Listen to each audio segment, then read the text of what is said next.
ஏசாயா 17ஆம் அதிகாரம் 1ஆம் வசனம் முதல் 14ஆம் வசனம் வரை. தமஸ்குவின் பாரம். இதோ, தமஸ்குவானது நகரமாய் இராமல் தள்ளப்பட்டு பாழான மண்மேடாகும். ஆரோவேரின் பட்டணங்கள் பாழாய் விடப்பட்டு மந்தைகளின் வெளியாயிருக்கும். மிரட்டுவார் இல்லாமல் அவைகள் அங்கே படுத்து கொள்ளும். அரண் எப்ராயிமையும் ராஜாங்கம் தமஸ்குவையும் விட்டொழியும்.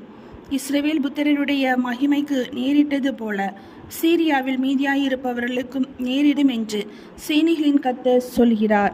அக்காலத்திலே யாக்கோபின் மகிமை குறைந்து போம், அவனுடைய கொழுத்த தேகம் மெலிந்து போம். ஒருவன் ஓங்கின பயிரை அறிந்து தன் கையினால் கதிர்களை அறுத்து ரெப்பாயும் பள்ளத்தாக்கிலே கதிர்களை சேர்க்கிறது போல் இருக்கும். ஆனாலும் ஒலிவ மரத்தை உள்ளுக்கும்போது நுனிக்கொம்பிலே 2-3 காய்களும் காய்க்கிற அதன் கிளைகளிலே 4-5 காய்களும் மீதியாயிருப்பது போல அதிலே பின் பறிப்புக்கு கொஞ்சம் மீதியாயிருக்கும் என்று இஸ்ரவேலின் தேவனாகிய கர்த்தர் சொல்கிறார்.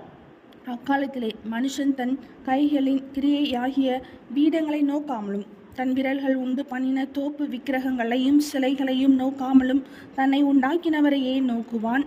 அவன் கண்கள் இஸ்ரவேலின் பரிசுத்தரையே நோக்கி கொண்டிருக்கும். அக்காலத்திலே அவர்களுடைய அரணான பட்டணங்கள் இஸ்ரவேல் புத்திரருக்கு மீதியாய் வைக்கப்பட்ட தலையைப் போலவும் நுனி கொம்பை போலவும் ஆகி பாழாய் கிடக்கும்.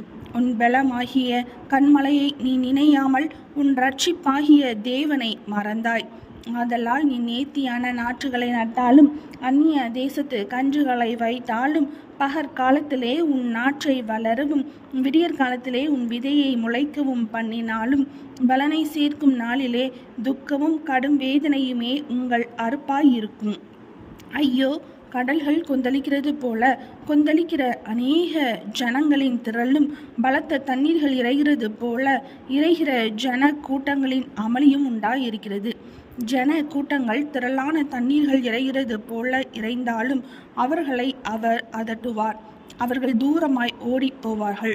மலைகளிலே காற்றினால் பறக்கடிக்கிற பதரை போலவும் சுழல் காற்றிலே அகப்பட்ட துரும்பை போலவும் துரத்தப்படுவார்கள்.